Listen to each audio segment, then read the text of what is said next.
Hey guys, Chris at Tillman Family Farms. So this week we are going to stay true to our homesteading series, and we're going to talk about something that happens every so often, and that is when you come across a good deal.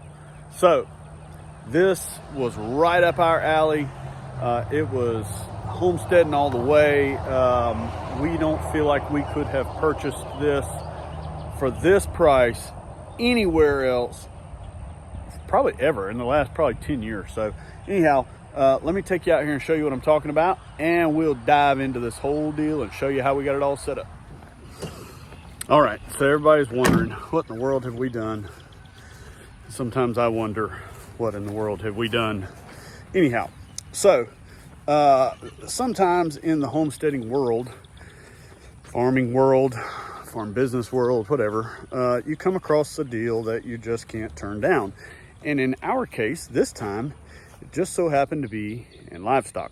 So we bought a very small herd of sheep.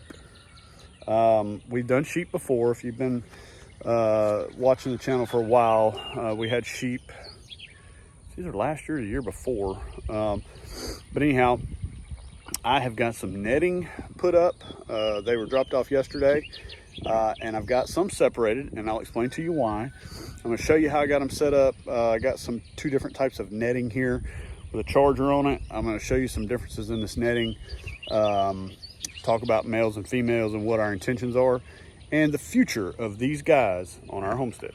All right, so first of all, you can kind of see the netting way out there, and then down there to a charger, and then back up, blah, blah, blah, blah. So this is two sections of 164 feet of netting with a charger on it, but these guys have been up and moving and eating all morning long, and they're kind of taking a little siesta. So this is 6 ewes and 1 ram. We bought 11 total. There are 4 rams in a stall in the barn. I'll take you over there and show you those here in just a minute.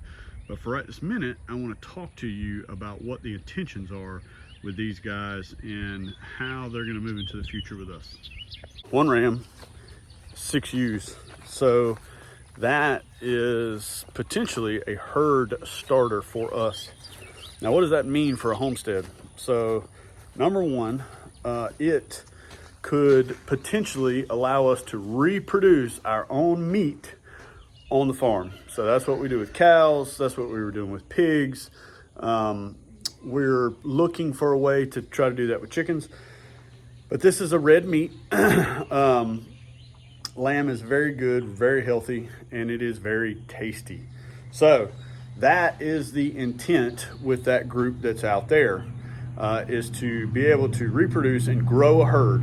So what does growing a herd mean? So growing a herd means that we will probably hold on to females, and we will probably hold back males for meat. And if we have more than enough, then we will sell the ones that we don't need. We will have to swap out a ram from time to time because it'll get to the point to where he can't breed back his offspring. So that is the intent. I got 4 right here. One of these guys is little. But I went and picked up some bands this morning. We'll be banding these guys. And all that does is they'll be weathered at that time. So what that's gonna do is allow us to put them back out with the group.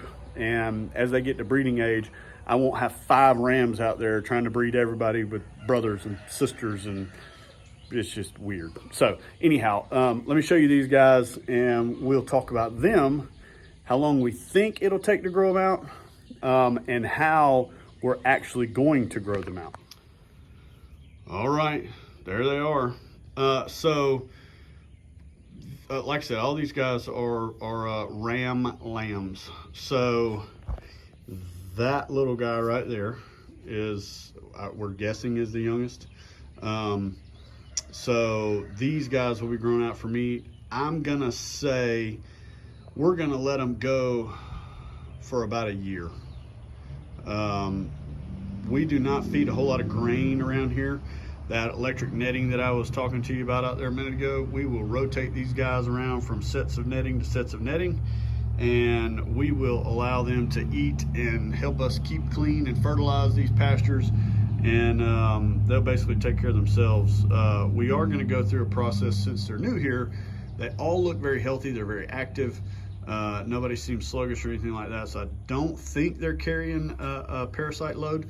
We will be checking them. This group, once they get banded, we'll check eyes and stuff like that. We'll talk to you about how to look at their eyes and you know, what to look for to try to identify if they're carrying a parasite load. So we'll be able to do that with these guys. We should have done that with the other ones when we put them out in that netting yesterday, and we got wrapped up a little bit and we forgot. So yeah, bad on us. So now we got to try to catch all those guys that don't like us right this minute and see if we can't get them checked. But these guys are gonna live a long, nice, happy life, grazing and doing the stuff that they love to do, and they will end up helping feed our family. I can hear everybody out there now. All the sheep people are like, oh man, sheep and lamb don't taste good when they're 100% grass fed and blah, blah, blah, blah, blah. Yep. So we loved it.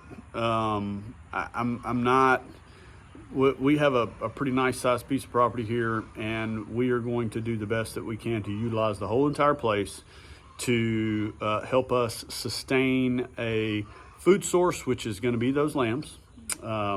We move our chickens all around, the cows get moved all around, the horses get moved all around. They spread their manure, they help to revitalize pastures and things like that, grasses and whatnot that they consume. So I've said it 100 times, what's better for the ground is better for the animals, is better for you and me.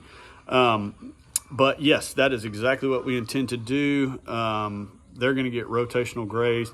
They're in a really small pasture right now. This side over here, even with what's out back here behind me in the wood line where the chickens are, this whole side over here, maybe 5, 6, 7 acres, something like that. Then there's about 2.5 acres behind the pond. They'll move down there to that. At some point or another, they'll move out into the big pasture. We'll probably end up with a livestock guardian dog before they move to the big pasture. So those are some things. You know, we're going to try our best to read the ground and read the grasses that they eat. Sometimes they may be in a spot for a week. Sometimes they may be in a spot for 2 days or a day maybe.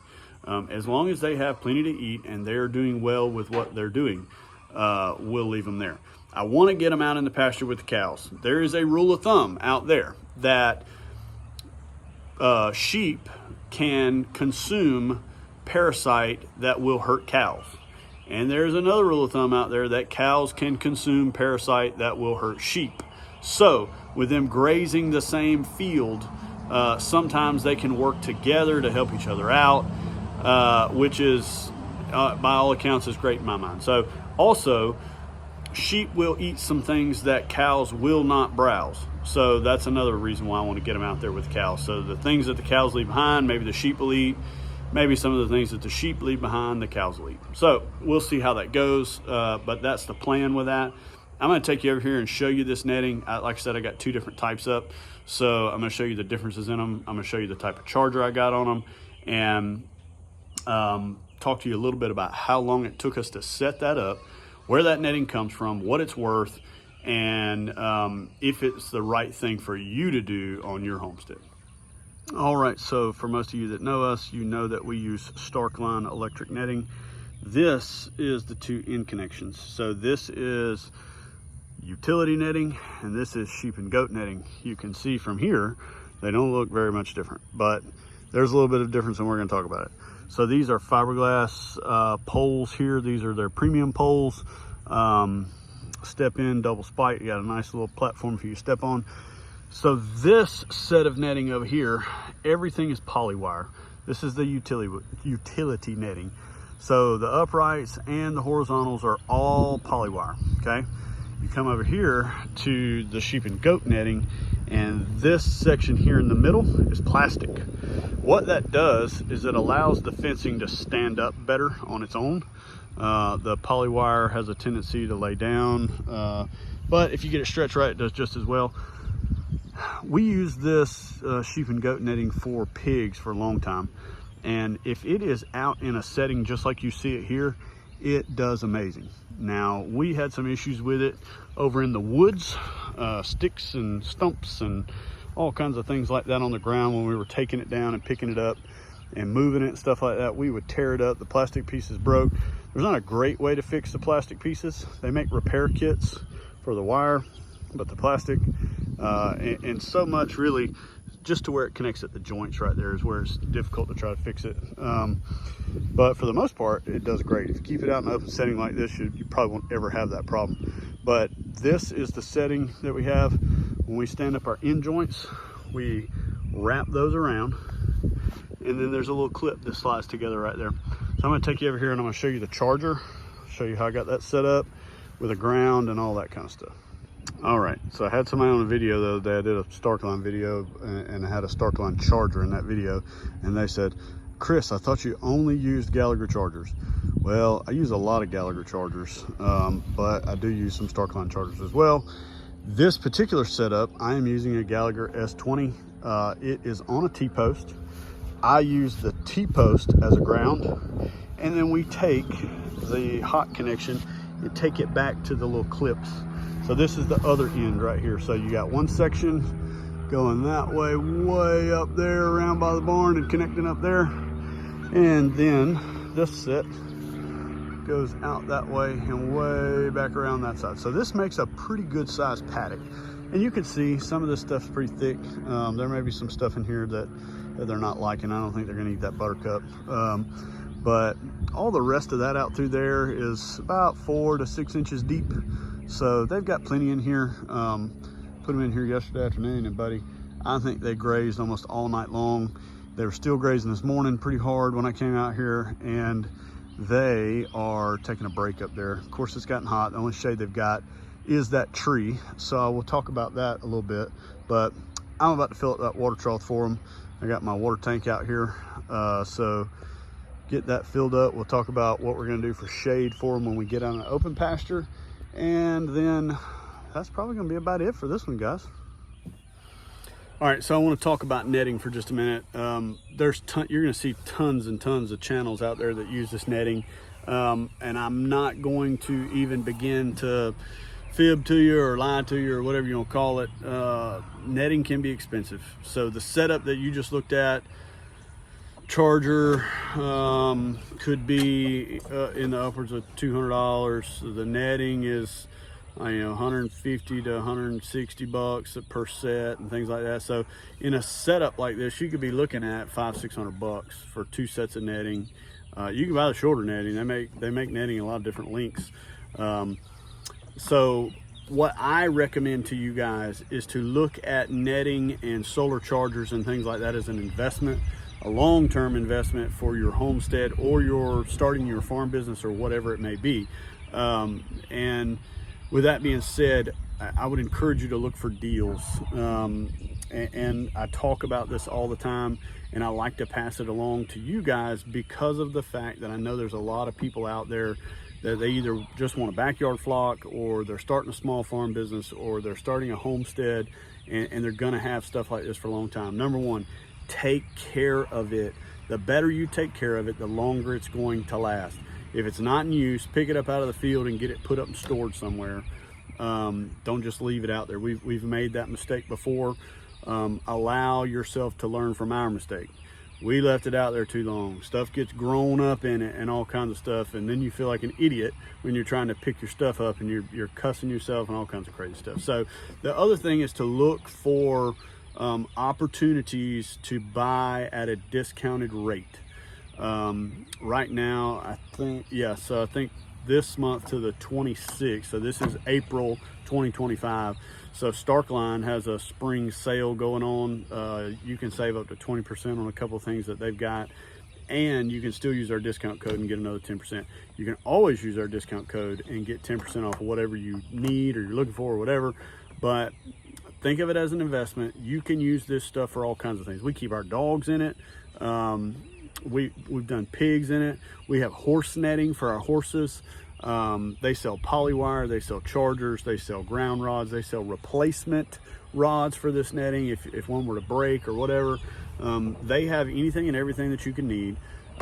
If you're looking at other brands out there, like a Premier One or something like that, Starkline, in my opinion, is the identical product. We have some comparison videos on that. Go back and check them out.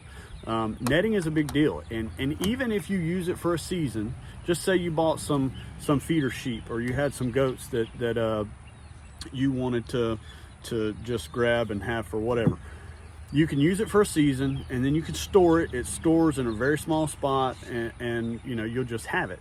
So once you get to that point and you have it, when you come across deals like we did with these sheep, you don't have to worry about, oh my gosh, I can't do that right now. I don't have a place to put them. I don't have fencing. I don't have anything set up. Well, if you've got this, you've always got a set of fencing. Even if you only have one section of this stuff is a pretty good size too.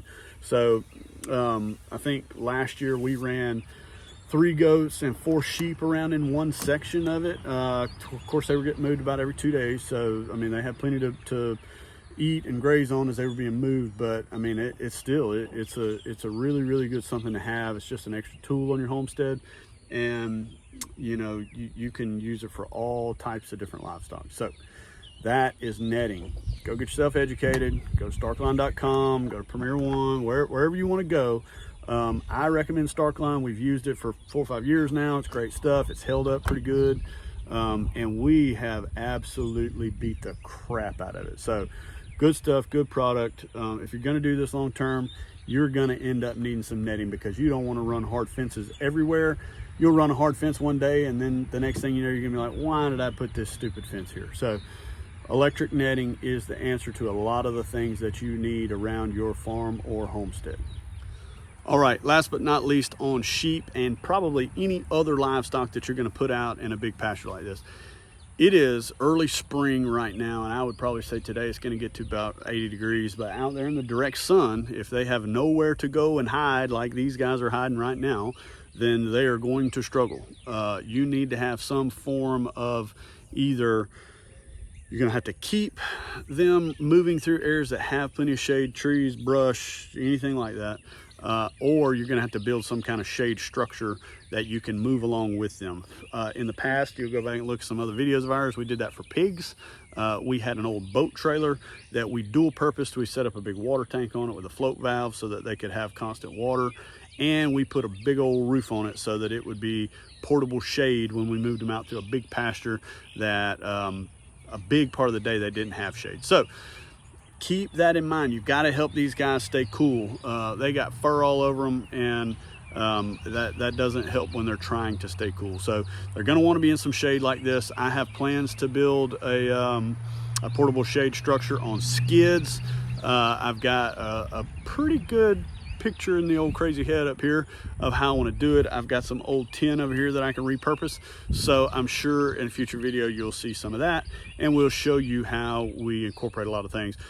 You can put your water tank on it, on that same thing, so that when it's time to move everything, you'll just have a cable or something and you hook on the ball of a side-by-side or the ball of your tractor, your four-wheeler or whatever, and you will just pull it right into your next section, and they'll follow it right along, and you don't have to make 14 trips back and forth getting waterers and feed troughs and all this other stuff. You can attach it all on the same skid and just pull it along. So anyhow, that's basically everything that's going on with these sheep and our great deal. So we'll keep you guys up to date on the sheep and how it's turning out. We're going to be talking about their health and all that stuff probably in the next video. We'll do the banding, and we'll talk about worming and how often we'll do that and that type of stuff, looking at their eyes and all that in the next video. So we appreciate you guys watching. If you haven't done so, please go down and like, subscribe, and ring that bell so you'll see all the videos we put out, and we will see you on the next video.